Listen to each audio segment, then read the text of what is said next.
Pulso Latino es presentado por Discover it for yourself. Frisian Flag.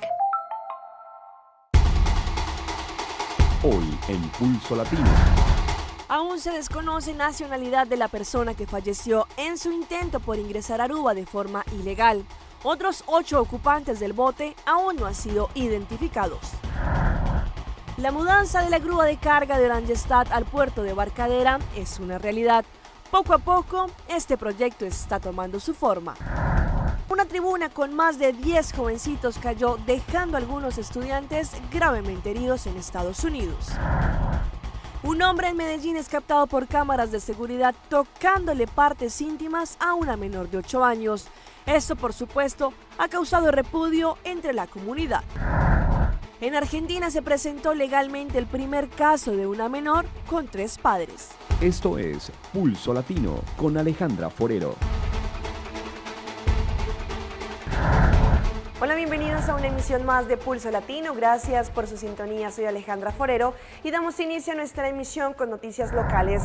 Ayer se presentó un caso en cercanías a Baby Beach, en Aruba, en donde una pequeña embarcación con cerca de 10 ocupantes ilegales fue encontrada por las autoridades marítimas. Ayer se había anunciado en un principio que 3 personas habían sido detenidas, pero después se confirmó que solo una mujer de nacionalidad colombiana había sido detenida. Una persona en su intento de ingresar a la isla por este medio falleció. Por intentar alcanzar el sueño de tener una mejor vida, una persona de nacionalidad colombiana fue detenida por Guardanos Costa y autoridades marítimas, quienes se percataron de la entrada de un pequeño bote ilegal en aguas de Aruba.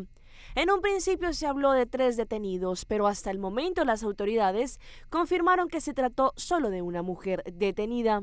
La misma suerte no la corrió uno de sus tripulantes, quien no logró sortear el fuerte oleaje y se ahogó en cercanías a Baby Beach.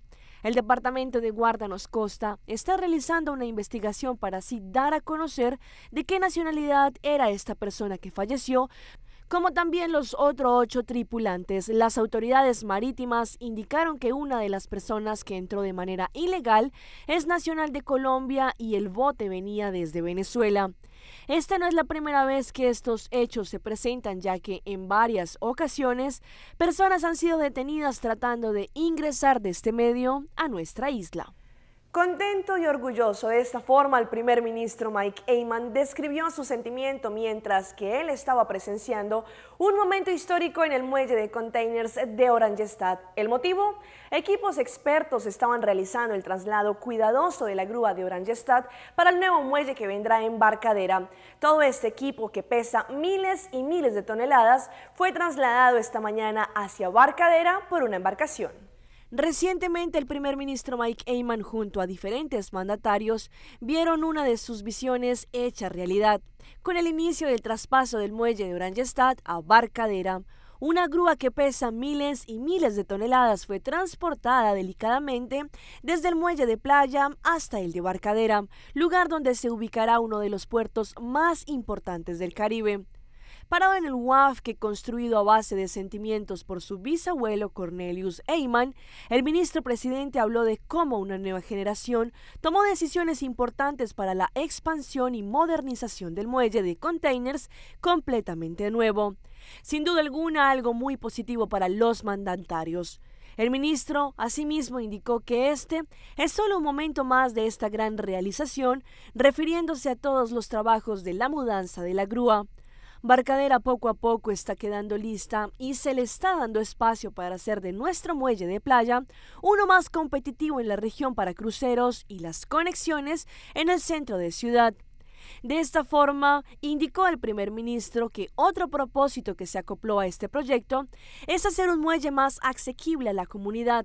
La conexión entre la población es un enfoque por medio de un área bonita para los turistas, pero también para los locales. Iniciamos nuestra ronda internacional. El volcán Calbuco en Chile registró 2 violentas y sorpresivas erupciones en las últimas horas tras medio siglo de inactividad, obligando a evacuar a casi 5.000 personas y manteniendo en vilo estos días a regiones turísticas del sur chileno y argentino por el alcance de sus cenizas. El fenómeno convertido en una inmensa nube. Una chimenea interminable de cenizas expulsadas desde las entrañas del volcán Calbuco vista así, del otro lado de la cordillera. De este lado, una lluvia blanca, literal. Miren el grosor de la ceniza. Sigue cayendo, pero ahora un poco más delgada. Durante la noche, un manto blanco que cubre autos, camiones, casas, ciudades del sur cubiertas por polvo, curtidas por la amenaza siempre latente de la naturaleza. Es un inconveniente para todos y a Bariloche siempre le pasa algo. Nadie sabe nada, hay que esperar, todos dicen que hay que esperar para hoy a ver qué pasa. Y nada, ahora yéndome a trabajar. Clases suspendidas, un operativo especial de seguridad sin generar psicosis, pero con prevención. Contar con provisiones y elementos de protección como barbijos y antiparras.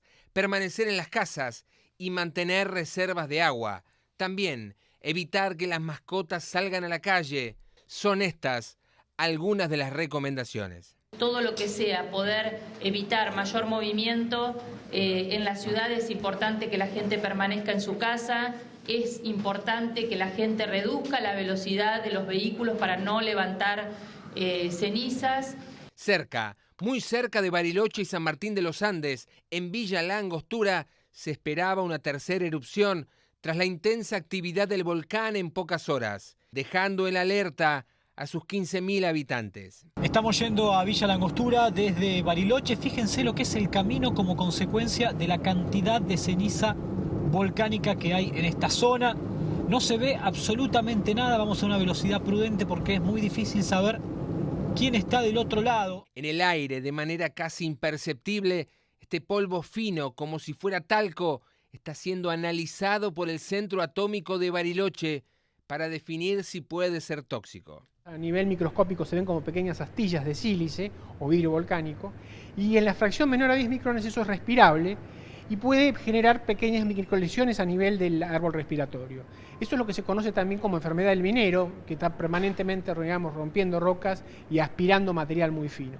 Así que por ese lado el peligro es de inhalación y por supuesto de protección a nivel de ojos también. De aquel lado de la montaña, a unos 1000 kilómetros de Santiago, el cielo es rojo en una región que enfrenta con precaución el fenómeno, pero en calma, como lo hizo ante el Puyehue 4 años atrás. Fue impactante la imagen de ver como un hongo enorme con una fuerza inmensa del volcán y de la ceniza, y ahí se genera un poco un pánico colectivo. Y después uno ve toda esa nube sobre uno, en verdad empieza como un pavor, es la primera vez que uno ha vivido esto. Es esta una región llamada de los Lagos, cercana a Puerto Montt y Puerto Varas, con una población estable de 60.000 habitantes. Cerca de 5.000 debieron ser evacuados ante la emergencia.